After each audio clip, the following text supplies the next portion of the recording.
اعوذ بالله من الشیطان الرجیم. بسم الله الرحمن الرحیم. الحمد لله والصلاة والسلام على رسول الله وعلى آله وأصحابه ومن والاه. اما بعد، السلام علیکم و رحمت الله تعالی و برکاته.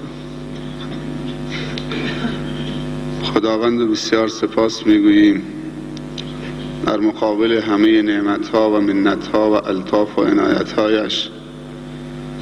در رأس همه نعمتها و با ارزشترین نعمتهایش نعمت توفیق هدایت به دین مبین اسلام،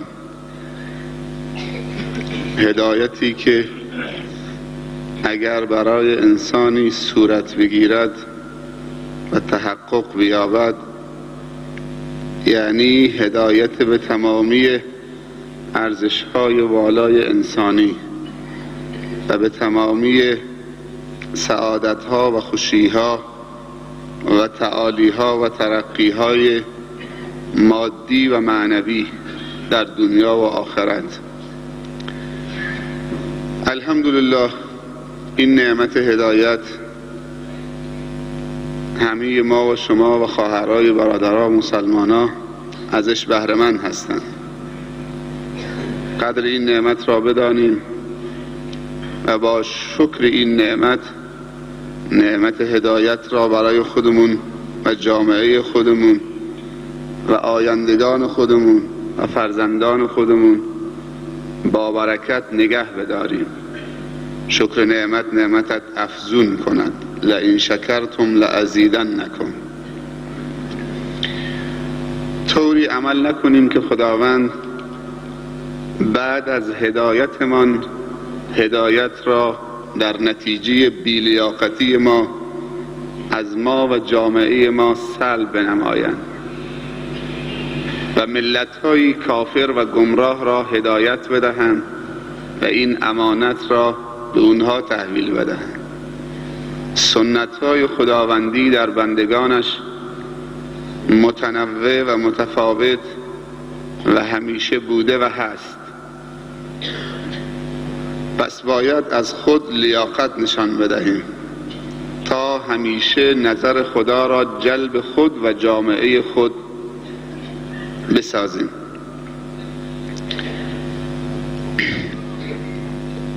جا داره که به همه شما مردم خوب و دیندار این مسجد باشکوه و مردم خوب زاهدان و بلوچستان تبریک و تهنیت عرض بکنم به مناسبت ماه مبارک رمضان که ما در خاتمه این ماه با ارزش قرار داریم. تبریک برای رسیدن به ماه رمضان دیگه تمام شده، چون به ماه مبارک رمضان رسیدیم. تبریک برای بهره برداری از ماه مبارک رمضان. خیلی ها به ماه مبارک رمضان میرسند اما از برکت ماه مبارک رمضان محروم میمانند. پس تبریک واقعی نه برای کسی که رمضان را ملاقات کرده، تبریک واقعی برای کسی که از رمضان استفاده برده، از رمضان بهره برداری معنوی کرده، از رمضان اجر و پاداش اخروی را توشه کرده، اکرام و احترام و احسان در حق رمضان و در حق خود کرده، در این ماه بندگی خدا را کرده، در این راه خدمت به خلق خدا نموده. بزرگان دین و گذشتگان ما 6 ماه قبل از رمضان خود را و درون خود را و توان خود را و استعداد خود را و علاقه خود را آماده می کردند برای استقبال از این مهمان ارزشمند و عزیز خداوندی. در نتیجه رمضان برای اونها تحول آفرین بود، برای جامعه اونها تحول آفرین بود رمضان تحول عجیبی در جامعه اسلامی که علاقمند به رمضان بود و 6 ماه قبل از رمضان زمینه استقبال از این مهمان را فراهم می کردن خیلی ارزشمند بود و از برکت رمضان بود که اخلاق صبر را و استقامت را و عبودیت و بندگی را و جهد و جهاد را در خود پرورش داده بودند و بعد از رمضان با استقامت و صبر و جهد و جهاد دین مبین اسلام را به تمامی انسانهای روی زمین در زمان خود رساندند و هم خود از خود راضی شدند و هم رمضان را از خود راضی کردند و هم خدا را از خود راضی نمودند. و 6 ماه بعد از فراق رمضان به یاد رمضان می نشستند. خوب دقت بکنید سروران عزیز، برادرها و خواهرای ایمانی عزیز، انسان عاشق هم از وصال می سوزد و هم از فراق می سوزد. کسی که عاشق است طاقت دیدار معشوق را ندارد و طاقت فراق معشوق را ندارد. هر دوتا براش سخت است. وقتی معشوقش را می بیند از خوشحالی می سوزد و زار زار گریه وصل معشوق را می کند و وقتی ملاقاتش کرد از دیدارش و خدمت معشوقش خسته نمی شود، اما لحظه ودا و فراق با معشوق اون سوزاننده تر است، اون را می سوزاند. بزرگان دین و اونهایی که واقعا دیندار بودن و بر مبنای شناخت دین را پذیرفته بودن، وقتی که از رمضان جدا می شدن یا رمضان با اونها ودا می کرد احساس می کردن که یتیم شدن و پدری دلسوز از دست دادن. امروز این اصطلاح هست که اگر کسی پدرش فوت کرد و اون صغیر بود، به حد بلوغ نرسیده بود، اون یتیم است. ولی یتیم واقعی کسی است که از نعمت هدایت و از نعمت توفیقات الهی و از نعمت حسنه و کار خیر محروم بماند.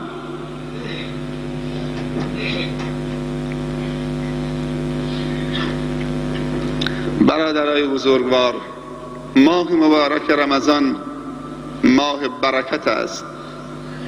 وقتی که رمضان فرا می رسد به همدیگه می گوییم ماه مبارک رمضان بر شما مبارک باد. ماه مبارک رمضان، رمضان ماهی است مبارک، انواع برکت ها در اون نهفته است. اما ماه مبارک رمضان برای چه کسی مبارک است؟ ماه مبارک رمضان چون نماز، چون مسجد، چون قرآن، چون زکات، چون حج، چون پدر و مادر، چون فرزند، چون تمامی امکاناتی که در اختیار انسان است، یا انسان را روسفید می کند و بلند می کند یا انسان را روسیاه می کند و به زمین می زند. خیلی عجیب است. ماهی که ماه مبارک است و همه می دونیم که ماه مبارک رمضان جز برکت چیزی دیگر در اون نیست، ولی چرا یک عده‌ای در رمضان و با وجود ماه مبارک رمضان بی برکت می شوند، محروم می شوند، به زمین می خورند، روسیاه و ذلیل و خوار می شوند؟ برکت در رمضان است. این برکت را باید از رمضان بهره بگیریم. برای همه کس برکت نیست، برای کسی که خدا این برکت را نصیبش کرده برکت است. قرآن کتاب هدایت و برکت است. هر جایی پا گرفته و پیاده شده برکت تولید کرده، عزت و آبرو و احترام و سعادت و خوشبختی تولید کرده. اما خیلی ها هم با قرآن روسیاه شدند. پیامبر گرامی اسلام حضرت محمد مصطفی صلی الله علیه و سلم می‌فرمایند خداوند با همین کتاب مقدس آسمانی ملت‌هایی را به زمین میزند و ملت‌هایی را از عرش و 7 آسمان هم بالاتر میبرد. و امروزه میبینیم اونهایی که در شب‌های رمضان و روزهای رمضان مشغول تلاوت هستند، مشغول عبادت هستند، از این ماه با برکت استفاده میکنن، به اوج میرسن. و اونهایی که در روزهای رمضان ارزش این روزها را نمیدانند و در شبهای رمضان برای این که وقتشون سپری بشود جلسه های بازی پاسور و ورق و غیبت و نمامی و دروغ و مسخره و شوخی های بیمورد و همینجور شب و روز رمضان را سپری میکنن، برای اونها برکت نیست. خیلی از روزداران هنگام افطار به جای اینکه با بسم الله، با یک دانه خرما و یک جرعه آب، بسم الله علی برکت الله، اللهم لك صمت و علی رزقك افطرت فاغفر لي ما قدمت و ما اخرت و ما اسررت و ما اعلنت، اللهم ذهب الظمأ و ابتلت العروق و ثبت الاجر ان شاء الله تعالی، با رزق و روزی خدا خوشحال بشوند و افطار بکنن. تا از آن گفت نخ سیگار را میگیرن، با دود افطار میکنن و خیلی ها آخرین نخ سیگارشان را هنگامی که 5 دقیقه مونده به اذان صبح میگن آخرین نخ سیگار را دود بکنیم که دیگه اذان میگوید و نمیتونیم سیگار بکشیم. یعنی افطار و امساکش با دوده. مسلمان هم هست، روزه هم میگیرد. سبحان الله. رمضان آمده که خداوند انسانها را تربیت بکنه، مسلمانها را تربیت بکنه، گمراهان را هدایت بکنه، مقصرین را جبران بکنه، گناهکاران را توبه نصیب بکنه. در اول هر روز رمضان به مدت 30 روز یک ملائکه میاد در گوش انسان ندا میزنه، یا باغی الخیر ابشر، ای کسی که خواهان خیر هستی و دنبال خیر بودی و خیرخواه بودی و خیر طلب بودی و دنبال کارهای شایسته و خیر بودی، بشارت به تو، یا باغی الخیر، بشارت به تو، ماه پر خیر و برکت رمضان آمده.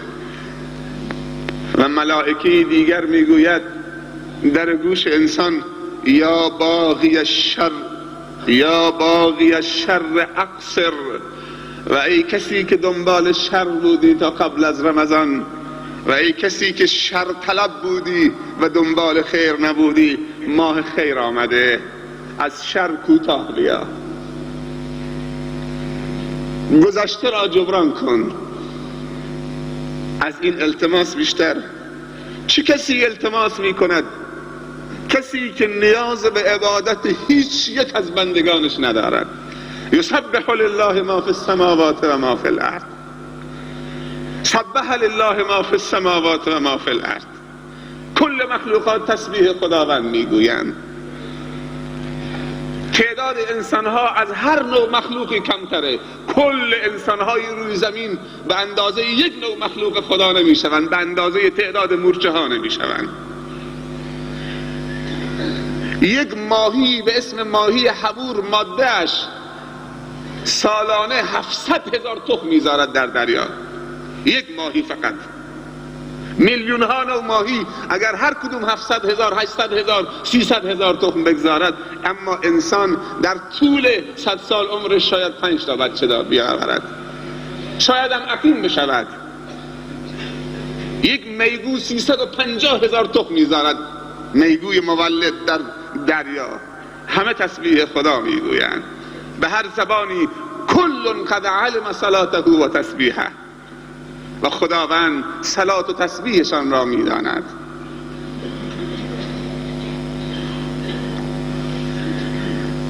ما نیاز به رمضان داریم، ما نیاز به نماز داریم، ما نیاز به حج داریم، ما نیاز به قرآن داریم، ما نیاز به همدیگر داریم. اگر ما نیاز به اکسیژن داریم تا حیاتمون را حفظ کنیم و اگر ما نیاز به آب داریم تا حیاتمون حفظ کنیم و اگر ما نیاز به خواب داریم تا توانمون را حفظ کنیم و اگر ما نیاز به استراحت داریم تا قدرتمون رو حفظ بکنیم و خستگی رو برطرف بکنیم، اینو بدونید که نیاز ما به خدا از همه این نیازها بیشتر است. خیلی ها آب می نوشن، اکسیژن مصرف میکنن، خواب میکنن، استراحت میکنن، بازم نیازشون برطرف نمی شود. نیاز درون و بیرون انسان، نیاز مادی و معنوی انسان فقط خدا و دین اسلام و قرآن و هدایت برطرف میکند. آنکه هدایت ندارد حیات ندارد، آنکه خدا ندارد دنیا و آخرت ندارد، آنکه خدا ندارد تن سالم ندارد. منظور برکت تن سالم هست. خیلی ها هستن پهلوانن، اگر سلامتی برکت نداشته باشد سلامتی ندارید، اگر مال برکت نداشته باشد مال ندارید، اگر مقام برکت نداشته باشد مقام ندارید، اگر فرزند برکت نداشته باشد فرزند ندارید. فرزند معتاد به درد چی میخورد؟ فرزند دزد به درد چی میخورد؟ فرزند بی تقوا و بی خدا به درد چی میخورد؟ سرمایه هست. سلامتی که در راه خدا صرف نشود و برای جامعه اسلامی صرف نشود، این سلامتی و تندرستی و قدرت و توان و مقام به درد چی میخورد؟ نمیشه بهش افتخار کرد. ماه مبارک رمضان ماه برکت هست. اولین برکت ماه مبارک رمضان این که خداوند در این ماه قرار داده هر نماز فرضی و هر کار فرضی 70 برابر می شود. اینها روایت صحیح است. برکت رمضان، هر فرضی در رمضان معادل 70 فرض می شود. یک نماز فرض 70 فرض. اگر یک نماز فرض با جماعت بخوانید در غیر رمضان 25 درجه ثواب دارد یا 27 درجه. صلاة الجماعت افضل من صلاة الفذ به 27 درجه. در غیر از رمضان اگر یک نماز فرض در جماعت بخوانید تا نمازی در خانه بخوانید 27 درجه فضیلت دارد. اگر در رمضان باشد 27 بزن ضرب در 70. یک نماز فرض با جماعت 27 درجه بزن ضرب در 70. هرچی به دست آمد یک نماز فرض است.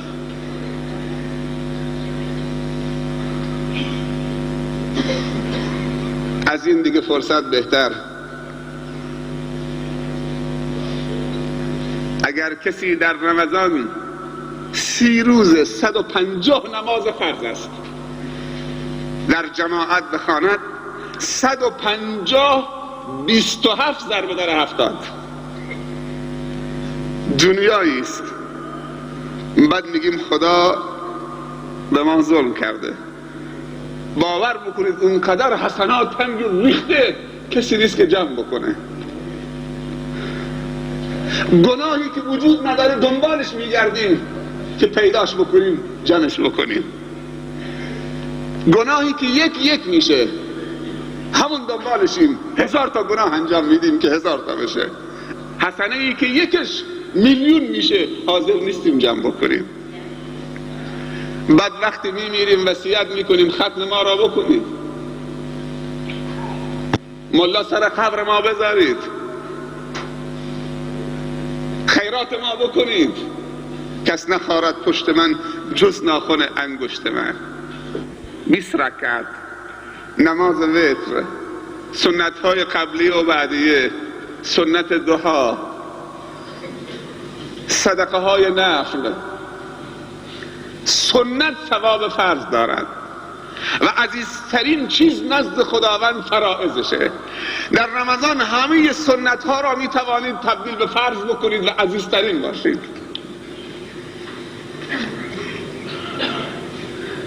صدقه. از رسول خدا صلی الله علیه و سلم سوال شد ای الصدقه افضل؟ قال صدقه فی رمضان. کدوم صدقه افضل تره؟ گفتن صدقه در رمضان.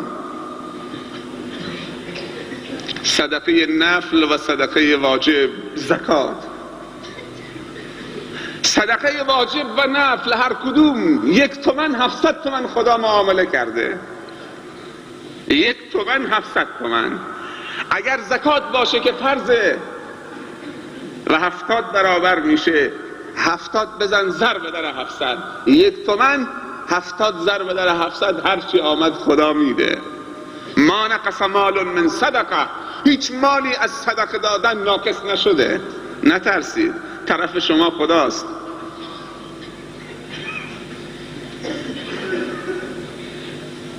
چه مالی مال هست؟ المال ما نفع.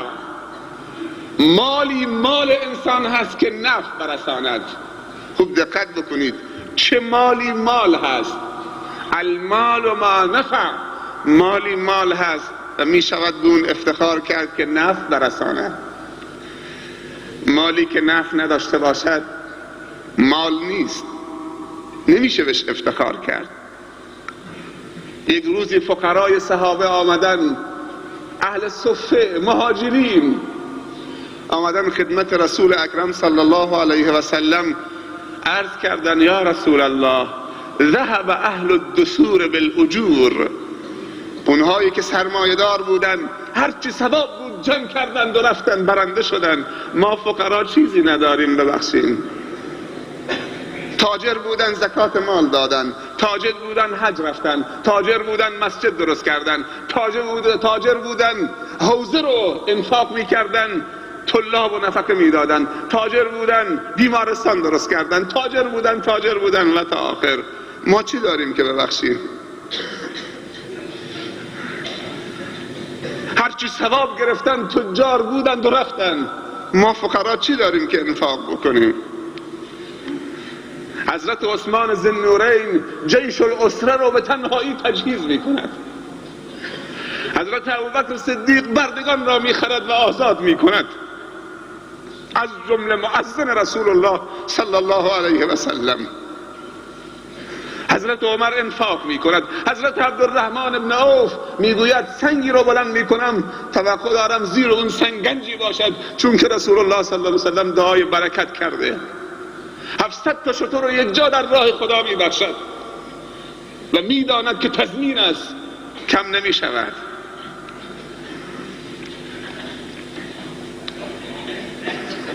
هیچ مالی از صدقه دادن کم نشده و مالی مال انسان است که نفع برساند. ارکان اسلام 5 تاست. نماز، شهادتین، نماز، روزه. فقیر و تاجر در این 3 تا شریکن، اما 2 تا از ارکان اسلام فقط تجار انجام میدهند. این افتخار نصیبشون شده. اونهایی که تاجرن و خدا بهشون داده. فقرا 3 تا از ارکان اسلام انجام میدهند و تجار 5 تا از ارکان اسلام انجام میدهند. زکات فقط تاجر میده، کسی که فقیر زکات نداره. و حج تاجر میره، کسی که فقیره حج برش واجب نیست، چون استطاعت مالی و بدنی شرط است. پس خداوند به تو مال داده که رکن 4 و 5 اسلام را تحقق ببخشید و این افتخاری نصیب تو بشود. فقیر اگر حج نمی رود معذور است، ندارد. فقیر اگر زکات نمی دهد معذور است، ندارد. خدا ازش ساقط کرده، از جای دیگه پرش میکنه، تقویتش میکنه. ولی تاجری که خدا بهش پول داده که زکات بدهد و رکن 4 اسلام را عملی بکند و روز قیامت بیاید و بگوید بارالله من هر 5 رکن اسلام رو تحقق بخشیدم. میبینی تاجر زکات نمیدهد. بعد دشمنان اسلام چون تاجر مسلمان زکات نمیدهد، میآیند فقرای مسلمین را شکار میکنن با فقرشون. یک روزنامه کویتی، مجله کویتی 2 سال پیش برای من دادن، با تیتر بزرگ روی برگ اولش نوشته بود که در سال 2001 مؤسسه های صلیبی و دولت مردان صلیبی چیزی حدود 280 میلیارد دلار خرج کردن تا مسلمان را مسیحی بکنن. 280 میلیارد دلار در سال 2001 دولت مردان صلیبی و مؤسسه های صلیبی. کجا هستند؟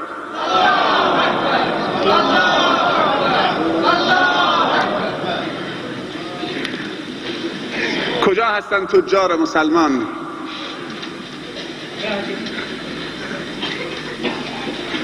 تاجر مال دارد، حج نمی رود. یک نکته درباره حج بگویم و یک نکته درباره عمره بگویم. حج سال یک بار است، عمره همیشه می توانید بروید.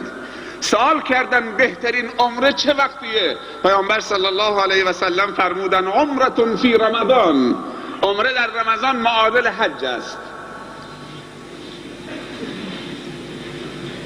یک نکته درباره مسجد الحرام و مسجد النبی، اونهایی که دنبال ثوابن در ماه مبارک رمضان، عمره در رمضان ثواب حج دارد. خرج عمره چقدر است؟ برای ما که سوغاتی ما آب زمزم و خرماست، نه چیز دیگر ها، 600,000 تومان. اگر سوغاتی چیز دیگر باشد، نه آب زمزم و خرمای عجوای مدینه، اون بحث جداگانه است. سوغاتی مدینه خرمای عجوا و سوغاتی مکه آب زمزم. ثواب عمره معادل حج است. این ثواب عمره. هر کسی در رمضان با 600,000 تومان عمره برود ثواب حج میگیرد. دیگه چی میگیرد؟ اگر 20 روز در رمضان در مکه و مدینه باشد، 10 روز در مدینه، 50 تا نماز فرض در مدینه میخواند. پیامبر صلی الله علیه و سلم فرموده هر نماز فرضی در غیر از رمضان در مسجد النبی معادل 1000 نماز فرض است. در رمضان 70 برابر میشه. یعنی 10 روز 50 تا نماز بخونید، ببخشید 5 تا نماز بخونید در مسجد النبی در ماه رمضان، چیز حدود 3,500,000 حسنه داره فقط نماز خوندن. 10 روز بعدی میری مکه، 10 روز در مکه بمانید در رمضان، 10 تا 5 تا نماز فرض در مسجد الحرام بخوانید. پیامبر صلی الله علیه و سلم فرموده در غیر رمضان هر نماز فرضی در مسجد الحرام 100,000 نماز ثواب دارد. 100,000 در رمضان، 100,000 ضرب در 70 بکن چقدر میشه؟ 350 میلیون حسنه. این فقط ثواب نماز هاست. یعنی 50 تا نماز فرض در 10 روز رمضان در مکه بخوانید، ثوابش 350 میلیون حسنه. تو چقدر دادید؟ 600,000 تومان. 600,000 تومان دادید فقط ثواب نماز مال مسجد الحرام، نماز فرض، نه نفله، نه طوافه، نه نگاه به کعبه، نه خیراته، نه ثواب عمره که حج است. دیگه خدا چطوری بدهد؟ 500,000 تومان، 350 میلیون تومان. غیر از مدینه. اینها ثواب است یا نیست؟ اینها کجاست؟ تو ماه مبارک رمضان است. ما خواهان ثواب هستیم یا نیستیم؟ من جواب نمیخواهم، به خودت جواب بده. هر کسی جوابشو به خودش بده. هر کسی تو گور خودش میخوابد. اما صحابه از دست ندادن. اینها همش برکت رمضان است. بهترین صدقه در رمضان. 3 نفر در جامعه اسلامی اگر دست به دست هم بدهند، جامعه متحول خواهد شد و دنیا فتح خواهد شد. علم عالم، قدرت حاکم، مال تاجر.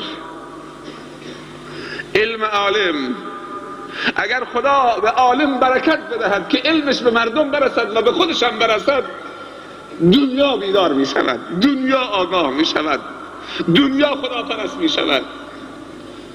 اگر خدا در کنار عالم یک تاجر ربانی هم قرار بدهد که هرچی عالم گفت نگذاره که حرف عالمش و رهبرش به زمین بیفته، جان و مال فدا بکنه، مثل عبدالرحمن ابن عوف و عمر ابن الخطاب و عثمان ذی النورین و ابوبکر الصدیق رضی الله عنهم اجمعین، که هرچی گفتن گذاشتن. علم عالم، مال تاجر. کلمه تاجر 4 حرف است: ت، الف، جیم، ر. تی تاجر تقوا، تاجر باید با تقوا باشد. الف تاجر امانت، تاجر باید با امانت باشد. جیم تاجر جرأت، هم جرأت سرمایه گذاری و هم جرأت خرج کردن به خاطر خدا. کسی که جرأت ندارد هی میشمارد 1000 تومان 1000 تومان، وقتی رهبرش میگه خیر بکن که اسلام در خطر است، میره خانه فکرم بکنم به درد نمیخورد. جرأت خرج کردن. و ری تاجر یعنی چی؟ رحیم بودن تاجر به فقرا و ایتام و مشکلات اجتماعی. از زمانی که تجار ما رحم و شفقت از دلشون رفت، خیر و برکت هم از جامعه اسلامی رفت.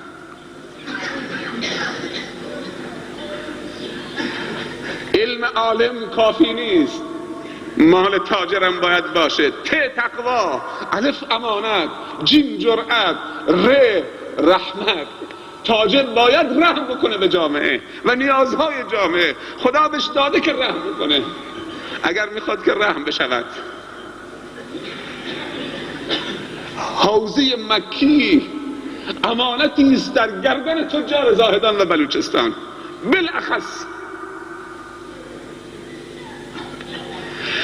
وقتی دولت مردان صلیبی و مؤسسه های صلیبی در یک سال 2001 280 میلیارد دلار خرج میکنن که مسلمانان رو مسیحی بکنن، شما کجایید؟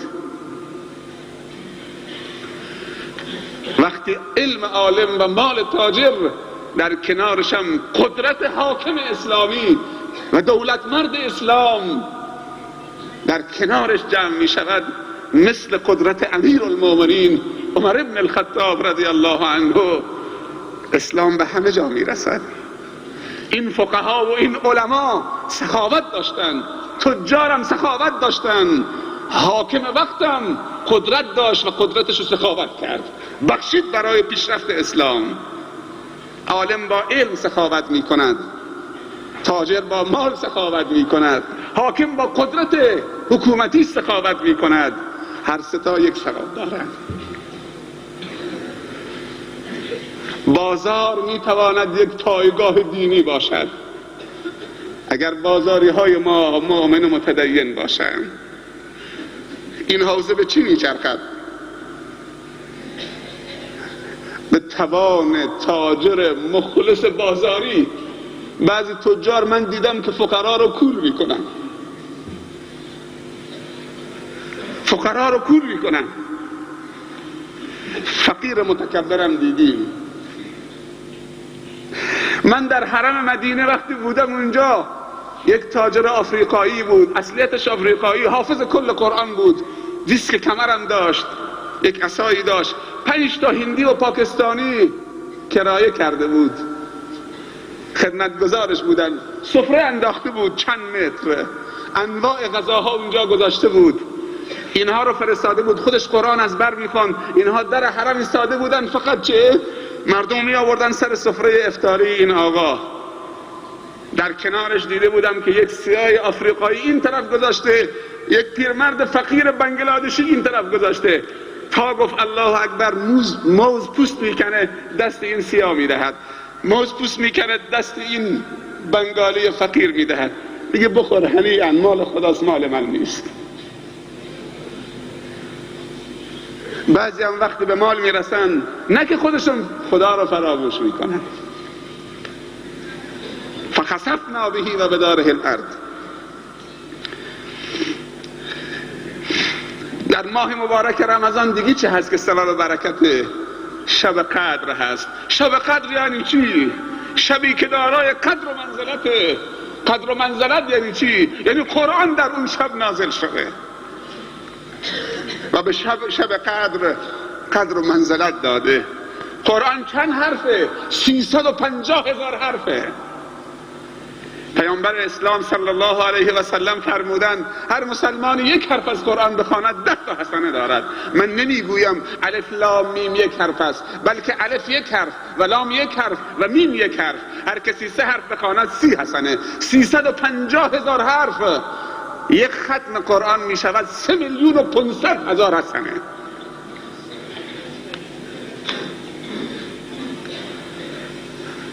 خودت قرآن بلدی که ختم بکنی؟ بلد نیستی. پدرم منو مکتب نفرستاد. مقصر تو بودی یا پدر بود؟ الله عالم، خدا بیامرزدش. می توانی قرآن گوش بدهید، بیا تو ختم تراویح شرکت بکن. فرقی نداره چه بخوانی چه گوش بدهید. یک ختم نوار قرآن 20,000 تومان. یک آلبوم کامل. ضبط صوتم بگذار گوش بده. بازم بلد نیستید، پول ندارید. هر شب قرآن رو باز بکن، دست رو خط سیاه قرآن بکش و نگاه بکن. از این آسان تر دیگه. انما الاعمال بالنیات. در ماه مبارک رمضان شب قدر هست. عبادت از 1000 ماه بهتره. 1000 ماه معادل چند ساله؟ معادل 83 سال. یک شب 83 سال به خدا نزدیک میشوید. 83 سال و 4 ماه و نیم. 1000 ماه معادل 83 سال و 4 ماه و نیم است. لیلة القدر خیر من 1000 شهر.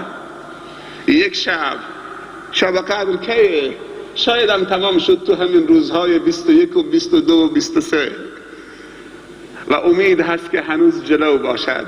25 و 27 و 29 باشد. خدا خوشش می آید. خدا یک شب فرستاده که در اون شب 83 سال و 4 ماه و نیم مسافت طی بکنی به خدا نزدیک بشوید. اون شب از دست بدید. کاش که خوابیده بود خور و پف میکرد، حداقل استراحت میکرد. ولی نخوابیده، بازوی پاسور داره میکنه، اخبار لندن داره گوش میده، سیگار داره میکشه، جا سیگاری کنارش گذاشته. اگر خوابیده بود اشکال نداشت. اگر کسی 5 تا شب قدر در 5 رمضان نصیبش بشود، 5 8 تا 40 تا 415 سال این عمر. بعد میگیم عمر ما کوتاه است. عمر ما کوتاه نیست، برکت از عمر ما رفته. اگر عمر با برکت باشه از یک سجده میلیون ها بهشت درست میشود. سریع بروم چون وقتم تمامه. دیگه چه برکتی هست در رمضان؟ بهشت 8 تا در دارد. یکی از درهای بهشت اسمش باب الریانه، در ریان. فاصله یک لنگی در بهشت مسافت 40 سال اسب تازی است. خدا کنهشو بهتر میداند. این در رمضان باز می شود و در روز قیامت هم باز می شود. روز قیامت که رسید در روایت دیگه وارد شده که للصائم فرحتان، برای روزدار 2 خوشحالی هست. فرحت عند فطره و فرحت عند لقاء ربه. خوشحالی هنگام افطاری قبل از اذان 10 دقیقه دعا می‌خواند که خدا روزه امروزش را برش قبول بفرماید، منت بگذارد، قبول بفرماید. بعد مؤذن اذان میگوید، خرما دستش منتظر مؤذنه تا گفت الله اکبر خوشحال میشود. الحمدلله که امروز روزمو به جا رسوندم. و بر رزق خدا افطار میکند و طلب مغفرت میکند. این یک خوشحالی. خوشحالی دوم هنگامی که با روزه و پروندی پر از روزه ملاقات پروردگار میکند. خداوند در روز قیامت در دشت محشر سوال میکند این الصائمون من امت محمد صلی الله علیه و سلم. روزداران امت محمد کجا هستن امروز؟ هر کسی روزه گرفته دستشو بلند میکنه، هر کسی نگرفته اگه دستشو بلند کرد دستشو خرد میکنن. روزداران که دستشون بلند کردن میگوین از این در وارد بشوید. هذا باب الریان للصائمین. آخرین نفر روزدار که از در ریان وارد شد در ریان رو میبندن. بر خود ظلم نکنیم. 4-5 روز دیگه رمضان رفتنی است. 24 روز پیش هنگام غروب آفتاب پیر و جوان رو به قبله اینطوری نگاه میکردن. پشت بام ایستاده بودن نگاه میکردن، با دوربین نگاه میکردن، دنبال چی میگشتن؟ که آیا هلال ماه رمضان را پیدا کنن. هلال پیدا کردی، 24 روز گذشت، چه کار کردی؟ برای خودت، برای خانوادت، برای جامعت چه کار کردی؟ هلال تمام شد، پر شد، تمام شد، رمضان داره خداحافظی میکند، رو سیاهی به زغال ماند. دیگه برکت رمضان چیه؟ قرآن و روزه شفاعت میکنه در انسان، به درگاه رب پروردگار صدا میزند.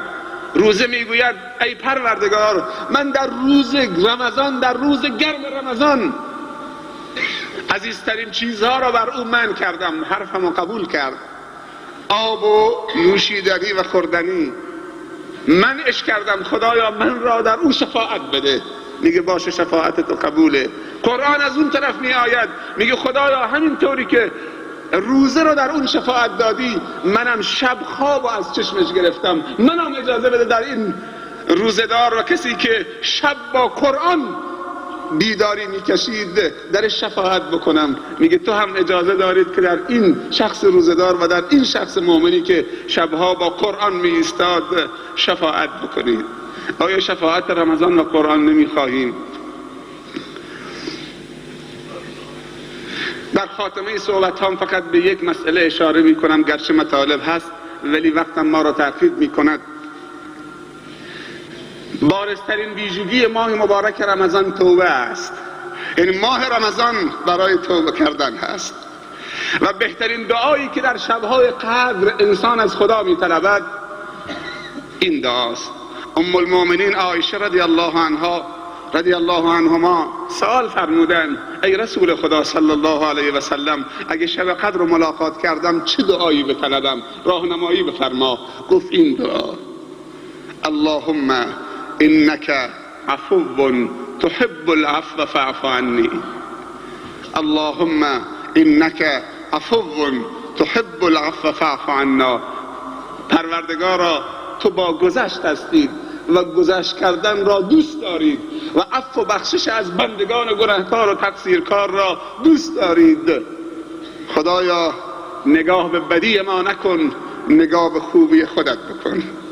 خدایا نگاه به تقصیر ما نکن، به جرم ما نکن. خدایا نگاه به رحمت خودت بکن. خدایا ما در ماه رمضان از تو هیچی نمیطلبیم، فقط بخشش میطلبیم، مغفرت میطلبیم، رحمت میطلبیم، بهشت میطلبیم. به تو پناه میبریم از خشم و غضب تو و جهنم تو. خدایا دستهای ما را خالی بر نگردان و امید ما را ناامید نگردان. بارزترین ویژگی این ماه توبه است. هر کسی در گذشته این ماه، این 24 روز کوتاهی کرده، این چند روز باقی مانده را دریابه. یک توبه نصوح دست جمعی لازم است. کلا همه مردم باید توبه بکنن. اول علما، دوم طلاب، سوم معلمین. چرا اینا رو میگم؟ اول علما، چهارم معلمین مدارس، چه حوزه ها و چه مدارس دیگر. چون اینها بازاری ها، دانشجوها، ورزشکارا، مادرها، خواهرها، دخترها، پسرها همه باید توبه بکنن تا رحمت خدا نازل بشود. علت گناه سه چیز است: یک جهل، دو ضعف اراده، سه تکبر. اگر گناه از روی جهل و نادانی باشد، وظیفه علما و معلمین و طلاب اینه که مردم رو آگاه بکنن، کلاس بذارن. خیلی از مردم گناه میکنن نمیدونن که این گناهه. وقتی بهش تذکر میدی میگه خدا ببخشه، کاش که 4 ماه زودتر میگفتی. خدا ببخشه، ما نفهمیدیم، کسی هم به ما نگفت، معذوریم. خدا از تقصیر ما بگذره، دیگه انجام نمیدهیم. وظیفه علما را سنگین میکنه. خیلی از مردم امروز میگوین ما نمیدونستیم این گناه، آلوده شدیم. طلاب کجا هستن؟ علما کجا هستن؟ کافیه رو کرسی نشستن دردی رو دوا نمیکنه. مسلمان ها را از ما میگیرن. زمانی که علما به مدارس چسبیدن و به منابر چسبیدن و حرکت نکردن برن در روستاها و در اطراف و در مناطق خودشون عرضه بکنن، علمشون رو به مردم برسانن. دشمنان اسلام عزیزترین سرمایه ها رو از ما گرفت. جوانای ما همه آلوده شدن. با نشستن کاری، در حرکت برکت است، در قبول زحمت رحمت است، در هجرت نصرت است. اگر علت گناه ضعف اراده باشد، خیلی مسلمان ها گناه میکنن، میدونن که گناه، اما نفسشون ضعیف است. اینا باید چیکار کرد؟ اینها باید دوستای خوب داشته باشن که هر وقتی ضعیف شدن تنها نباشن، کمکشون بکنین. هر کسی ضعف اراده دارد و گناه میکند و گریه میکند، یک دوست خوبی برای خودش انتخاب بکند و بگوید من ضعیفم، من ناتوانم، من گناهکارم، مواظب من باش که من اشتباه نکنم، من به خطا نرم. اگر ایمانتون رو دوست دارید. اما علت سوم و آخرین علت تکبر. خیلی از انسانها گناه از روی تکبر میکنن. خدا نکند که گناه من و تو از روی تکبر باشد. گناه ابلیس از روی تکبر بود، گناه بابا آدم و ماما حوا از روی ضعف اراده و جهل بود. بعد گفتن ربنا ظلمنا انفسنا و ان لم تغفر لنا و ترحمنا لنکونن من الخاسرین. اما ابلیس گفت رب بما اغویتنی، خدایا تو منو گمراه کردید. اون یکی توبه نکرد، این یکی توبه کرد، چون که از روی تکبر بود. یک داستان تکان دهنده در یک مجله منارالایمان عربی که از دوستان در استان فارس به من داد خیلی تکان دهنده است. من خوندم، ملخصش اینه: در شهر بزرگ اسکندریه مصر، کشور مصر، ولی وقت تمام شده، ولی این مختصر 2 دقیقه بیشتر نمیگیره، معذرت میخوام. در شهر سالمن قصی رو روایت میکنه، میگوید این همین چند ماه سوار بودم، مسافرات تکمیل شد در ایستگاه، صدا زدن حرکت، میخوام حرکت بکنیم، مسافرات سوار بشن. جای 1 نفر 2 نفر خالی بود، صندلی جلو من. شاگرد به این طرف این طرف نگاه میکرد تا اینکه در همین اثنا یک دختر جوان مصری مسلمان با لباسی خیلی زننده و بدریخته و نیمه لخت با هیئتی خیلی زشت و قبیح، مسلمان و مسلمان زاده بود، کشور مصر، آمد وارد شد. یک کیفی هم بر کتفش بود. وقتی وارد شد موت و بدن من سیخ شد و کل مسافرین همه مات و مبهوت شدن. حیرت آور بود. آمد برعکس جلو من رو همون صندلی خالی نشست. بگم 4 کلمه نصیحتش بکنم یا نمیخواد؟ من چه کار دارم؟ ولی وجدانم قبول نکرد. گفتم این نوه منه، این دختر منه، این دختر مسلمانه، این ناموس اسلامه، من وظیفه دارم، وجدانم معذره، باید بگم. یک واشکی بهش گفتم که دخترم بهتر نبود خودتو میپوشوندی، سنگین تر نبود؟ میگه از روی دلسوزی من جای پدر بزرگش بودم، به مجردی که همین کلامو گفتم از روی صندلی بلند شد. من فکر کردم میخواد تشکر بکنه، بلند شد، هرچی حرف زشت در دنیا هست به من پیرمرد با صدای بلند زد، هم آبروی خودش و هم منو نابود کرد. گفتم استغفر الله، لا حول ولا قوة الا بالله، با چه چیزی مواجه شدم؟